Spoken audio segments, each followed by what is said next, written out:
everyone involved. And by the way, both things can be true. It could be a politically motivated investigation, and it could be true, as long as it's obviously adjudicated through court, through investigations, that she committed mortgage fraud, right? So with that in mind, let's give you the details. So in this video, we're back with Anna Kasparian and Cenk Uygur on TYT.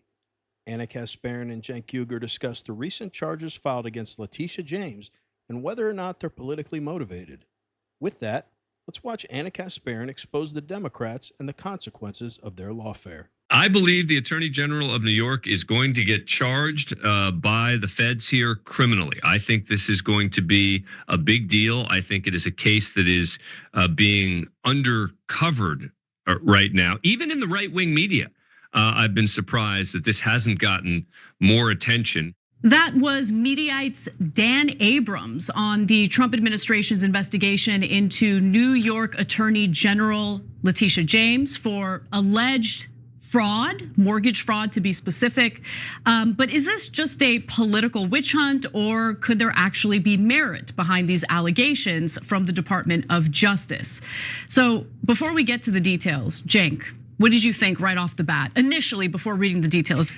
So I'm really worried that Trump is targeting her because she is among his enemies, and they're looking for a needle in a haystack to get her. It's a drama we talked about before. But the devil's always in the details. So did she do it or didn't she do it? Was it material or not material? That's what's important, because we can't be hypocrites.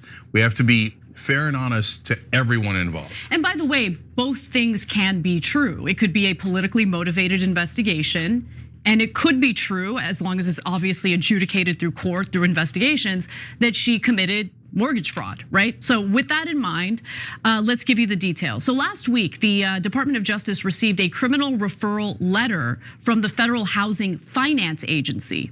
Okay, so according to that letter, James allegedly lied about properties that she owns both in Virginia and New York in order to get better terms on her loans. That's the allegation. Now, Letitia James bought a Virginia property with a niece back in 2023 and stated that it was her primary residence when in fact it was not. Both signed a notarized document that claimed, "I hereby declare that I intend to occupy this property as my principal residence." But it's not her principal residence. In fact, her niece does in fact live in the property, but James does not. And now the reason why this is important is because when you are applying for a mortgage, if it's not your primary residence, you are going to get slapped with a higher interest rate. So that's the concern here. However, on a separate loan application form provided by the Attorney General's office, James indicated that she did not intend to occupy the property as a primary residence. Her mortgage agreement did not require her to do so. Yeah, so look guys, it's a tough one. Both of these seem like they could be ticky-tack violations, because she had, in a different form, she said, no, I'm not going to occupy the home. So she was honest in that form.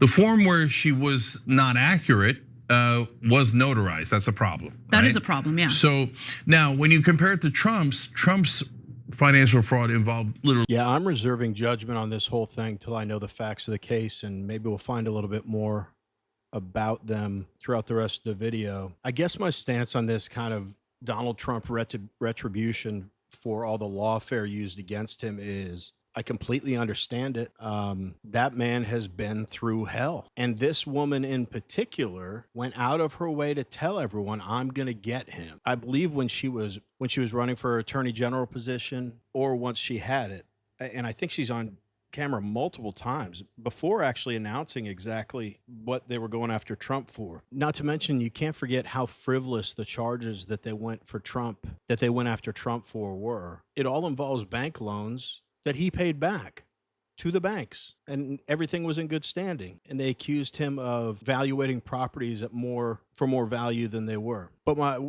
I got off track. My point was, I understand why Trump's doing it. In a perfect world, I'd like to see the right not go after people just out of retribution.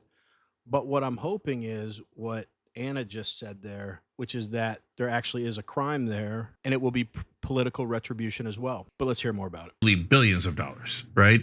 So this is over a mortgage. Nevertheless, if you're gonna charge someone with fraud, you got to make sure you're not doing it. Yeah. Right. So to me, on this first one, if I was a prosecutor, I'd look at a couple of things. One is intent. Was she trying to get the lower interest rate when she filled out the notarized form? Is the notarized form the one that matters for the lower interest rate, or is it the other form, right? Because that goes to intent. Did she intend to lie, or was it just an honest mistake? So that would be a huge part of it. And then the second thing is I would do an honest assessment of how big a deal it was, right? Was it a thing that a lot of people do and we don't normally prosecute, but because she's a politician that was opposed to Trump, now we're gonna prosecute? No, I don't like that, right? Or is it a thing that, no, that's a serious problem, right? And if other people do it, we prosecute them. Well, if that's true, then you should prosecute her because no one's above the law. Yeah, what Cenk is getting at here is that there are a lot of details that we don't know, and they could be sussed out like in court, right, to determine how serious these allegations, first of all, if these allegations have any merit, and if they do, how serious this alleged fraud really is. We don't know at this moment, so I wanna be clear about that. Now, James has also been accused of falsifying the number of units in a Brooklyn home that she purchased back in 2001.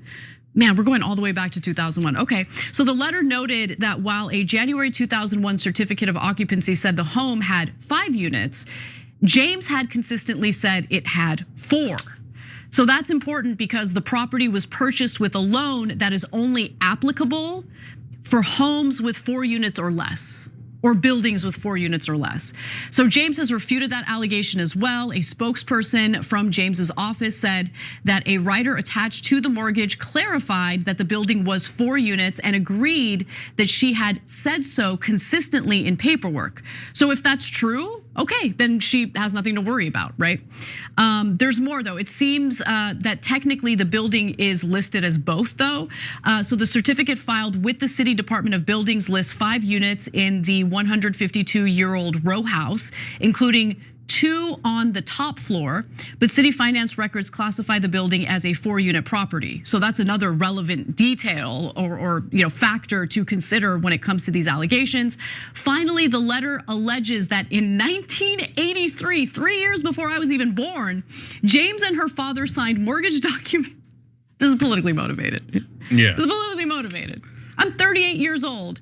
They looked at documents that are 3 years older than I am. That's insane. Yeah, so look, that's what I mean. You go after political opponents by trying to find a needle in a haystack. And as Anna said earlier, 2 things can be true at the same time. So for example, did the Republicans target Hunter Biden? Because if you like watching videos like this one, like and subscribe. We'd really appreciate it. Let's get back to the video. he was, Joe Biden's son, of course, right? But at the same time, is Hunter Biden a Ukrainian gas expert and a modern artist? No, of course not, right? Yeah, they picked on him, but he should have been picked on, right? Yeah. So on the other hand, when they went after Hunter Biden for these ticky-tack violations, oh, you lied on your gun form, you didn't say that you were, on drugs at some point in your life. No, he was on drugs at the time. Okay, fine, but Be fair and I got you. But drugs include marijuana. Half the country lied on that form. He was not just on marijuana though. No, I know, but yeah. half the country's on marijuana when they fill out that form, and technically it's the same exact violation, and we could send like, I don't know, 80 million people to jail over that, and we don't. That was a political prosecution of a guy who's, a low-level fraudster, right? Yeah. But that one was not the thing to target him for. And and he paid his taxes, but he paid him late. Again, I could get 80 million Americans.